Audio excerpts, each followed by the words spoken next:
Good morning, everyone. It's Anne-Marie. Today is Friday, July the 7th, and this is the Moneyball Morning Report for the Benzinga Pro platform. We are coming into the jobs number. Things have been fairly choppy, and overall, we're doing what I think we ought to be doing. And what is that? I think we have a slow grind into this area right here. The Fed funds futures rates have not moved very much, and that's folks predicting which way things will go. More people believing Fed Powell is going to stick to what he's been saying. And of course, the jobs numbers today, if they're like the ADP numbers, which were almost shocking and certainly are going to be revised, things look good. Things look healthy. Now, if things look healthy, it could be good news is bad news, and that will bring the market down further. Or it could be good news is good news, and shorts will have to cover, and we will chase price action up once more. My suspicion is that whatever move we see, it's going to be retraced. Now, why do I think that? Because I believe we are in sideways motion technically. We're just in a technical retrace, and everything has been orderly. We have orderly sell-offs. There's no panic. If you've seen panic sell-offs, it looks like limit down. It looks terrible, where there's absolutely no bid, no one coming in to go, you know what, I'll take a shot there. And right now, that's not what we see. We notice every time we come in, buyers will find their way in some measure of support. Now, overall, we've got a little bit of weakness. Why? We are sitting below the close of the prior day. My thought was yesterday, I said, hey, listen, let's look at these candles above here. This is the next biggest one in the retrace. My thought is, hey, listen, it's going to come in, retrace this candlestick, and potentially we see buyers. Well, it faded a whole lot further. So what's the takeaway? The takeaway is if I say, hey, listen, it should come back into this range right around here. You want to look for buyers in this edge. Doesn't mean you stick out a buy order right there.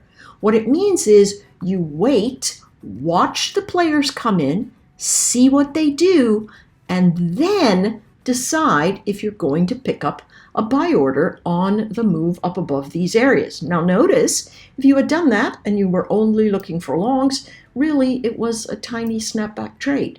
If you are looking for places where you can go, hey, listen, I'm going to try and pick a bottom, then go down to the next ledge. And legitimately, folks, it's not rocket science here.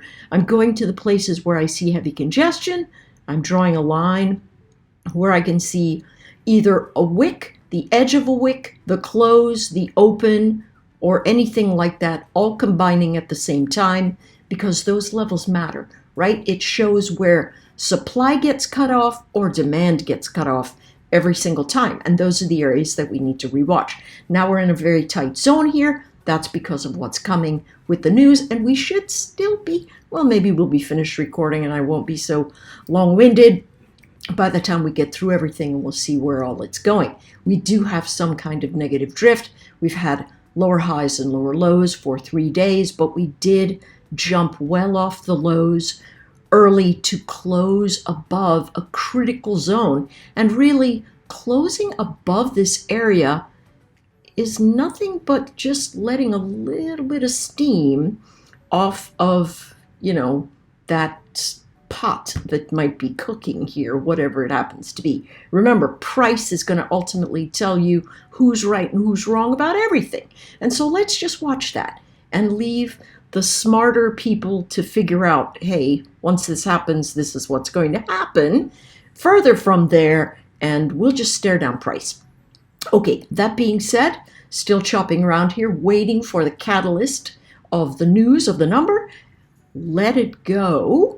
If you're saying to yourself, hey, I want to short this, well, it appears to me that you've got a fairly good shot at a short, just so long as you don't take the trade before the number comes in and get yourself shredded in some kind of spike that fails.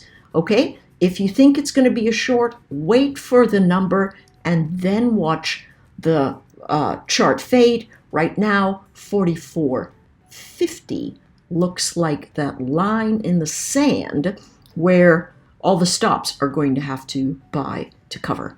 All right, that was really long-winded. Sorry about that. Just have a lot of technical stuff we really want to go through. And, you know, I'm not a dumb girl, but I overthink things, and I've learned that it's never good when I trade.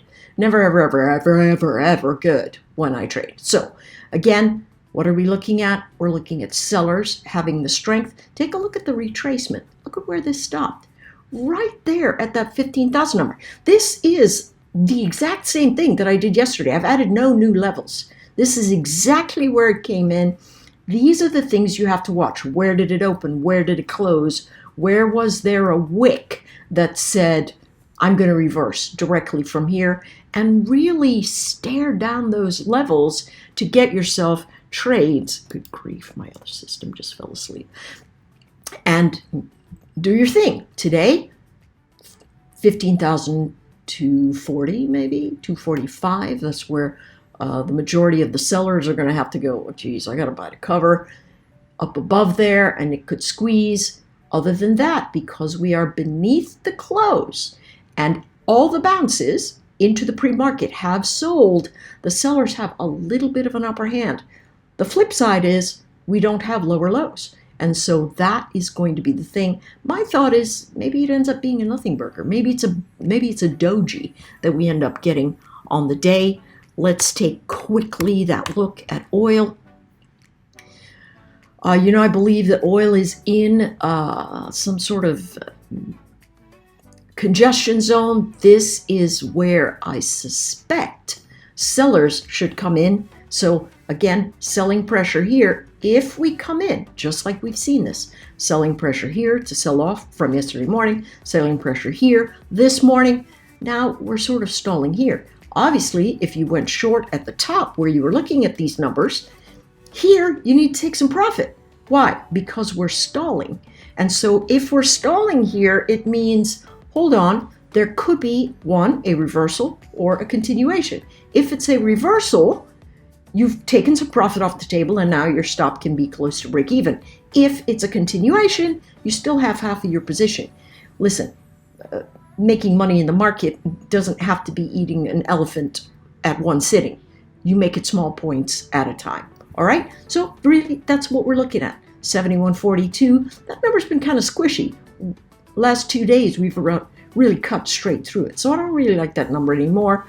I am going to move it here where we've got a lot more congestion and a lot more decisive price action. And then of course here, which is a potential decisive price action. But still, I think we're sitting in a sideways formation.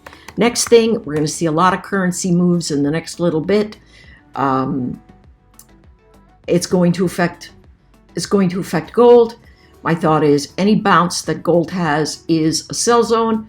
Let's take a look. Are we setting up for a bounce? Well, first thing, have we stopped heading lower? Well, this candle is not closed yet, but as of this time, just so long as we don't break 1900, yes, we have stopped heading lower. If we stop heading lower, we've got to break resistance. That's 1934. And then we have to come back and hold the support. But as it pushes up into that resistance space, that's where we're going to see the short. It's going to be, I don't know, between 1937 and, 1960, something like that. The dailies are going to give us the heavy congestion event here. So I'm not really sure that a shorting pattern is ideal at this formation because it is building higher lows, touch the resistance edge, pulls back, holding another higher low and pushing. So we know the market is trying to get itself priced a little bit higher, those playing in the gold space. Okay, SPY. SPY sitting at 440. It is lifting off this edge. Notice 438. was that support floor I had. It broke below it, came close to this edge here. I need to remove this Fibonacci. And you can see that it really actually came into where these guys are sitting, right? So a little bit of adjustment there, 436.91. What is the chart doing? Well, right now, it's putting in higher low. This higher low sitting up in this area. Ooh, here comes the number. Should be here fairly shortly. This is the number pushing up. Where are we? Well, buyers are in recovery. Above the close, this is the next spot. 441.34. Can we get above there? Great. More sideways motion into potentially the next resistance area. But notice there is a pervasive bid. So your thought should be, when this ribbon looks like this, I'm buying the dips. Buying the dips. Buying the dips. Stay in the direction of trend. That's going to keep you out of all kinds of trouble. Trust me. Done it the other way. Doesn't work. Doesn't work very well at all. It's picking up pennies in front of steamrollers. Okay. Sideways action, IWM. This is exactly what I believe this market action is doing here. Very sideways.